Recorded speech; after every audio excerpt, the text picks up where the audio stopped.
dia, Paulo Moura, cientista político, 29 de janeiro de 2021. Nova edição do auxílio emergencial, será? O presidente Bolsonaro tem negado, tem dito que auxílio emergencial não é aposentadoria, não pode durar para sempre, que as contas públicas brasileiras não aguentam mais. É verdade, o presidente tem razão, mas há elementos aqui a serem considerados e efetivamente, na minha avaliação, existe sim a possibilidade de uma reedição do auxílio emergencial, talvez em valores menores, por um intervalo menor de tempo, mas há motivos a justificar a reedição do auxílio. O primeiro deles é o índice de desemprego, que superou 14%, pior dos últimos tempos, apesar da economia brasileira estar dando sinais de recuperação em V, como diz o ministro Paulo Guedes, depois de uma queda acentuada, uma subida acentuada, há riscos de que isso não aconteça se não houver ajuste fiscal, privatizações, reformas avançando no Congresso.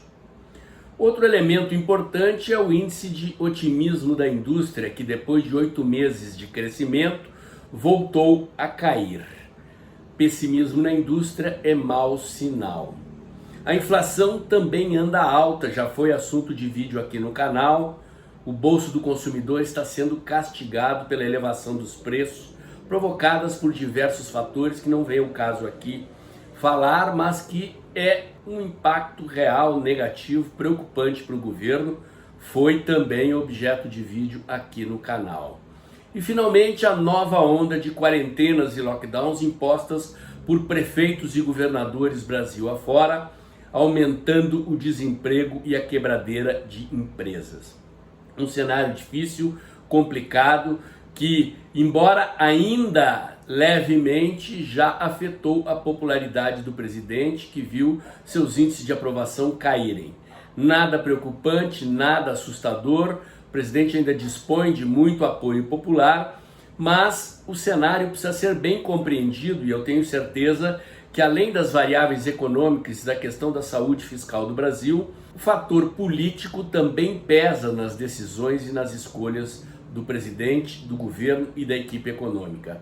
Já há um projeto de um deputado tramitando no Congresso querendo reeditar o auxílio e a equipe econômica do Ministério da Economia já vem vazando para a imprensa estudos sobre a possibilidade de uma reedição do auxílio emergencial, não mais de R$600, talvez R$200 por um prazo exíguo de tempo e condicionada a medidas de ajuste fiscal.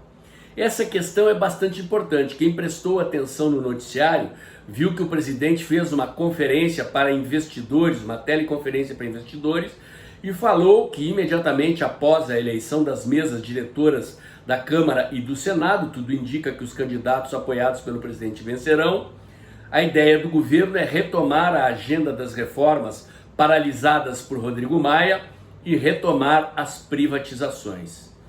Essa é a questão. Se o governo for levado por força destes acontecimentos a ter que reeditar o auxílio emergencial, que o seja condicionado à aprovação de reformas, privatizações e de um ajuste fiscal. Venda casada.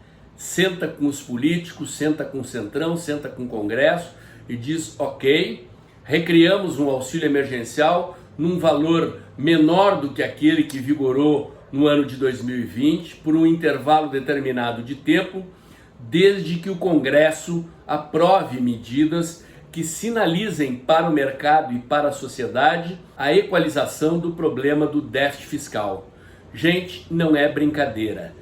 Toda a economia que o Brasil fez com a reforma da Previdência, 800 bilhões de reais seriam economizados em 10 anos, foram gastos em 2020 para socorrer empresas vítimas das quarentenas e socorrer as pessoas desempregadas por causa do fechamento da economia provocado por prefeitos, governadores com aval do STF. O jogo é esse. Não é necessário resolver imediatamente a questão do ajuste fiscal, mas é preciso colocá-lo em perspectiva. No momento em que os empresários, os investidores perceberem que a economia brasileira está no rumo correto, que as contas públicas serão equalizadas e que o déficit fiscal será reduzido ao longo do tempo, esta sinalização é suficiente para os empresários voltarem a investir, para os investidores estrangeiros reaparecerem no Brasil. O Brasil é um bom negócio. Para mim, confesso, surpresa, a economia brasileira está apresentando sinais de vitalidade e recuperação em V, sobre as quais o ministro Paulo Guedes tanto fala. Queira Deus que funcione. O problema é esse gap, esse intervalo de tempo entre a eleição da mesa diretora da Câmara e do Senado, a aprovação das novas reformas e privatizações e o efeito real que isso implica na economia. Ou seja, o resultado prático da aprovação dessas reformas leva a algum tempo. Não mais, talvez, do que 6 meses para começar a apresentar resultados. Talvez seja um intervalo de tempo suficiente para, se o governo optar por reeditar o auxílio emergencial, editá-lo nestas bases, por um intervalo limitado e um valor menor. O comentário de hoje era esse. Se você gostou, curte, comenta, compartilha, bota o dedãozinho lá, aperta o sininho para o YouTube avisar você quando tem vídeo novo no canal. Inscreva-se no meu canal e tenha certeza que todo dia de manhã cedinho tem um novo comentário aqui. O de hoje era esse e até o próximo.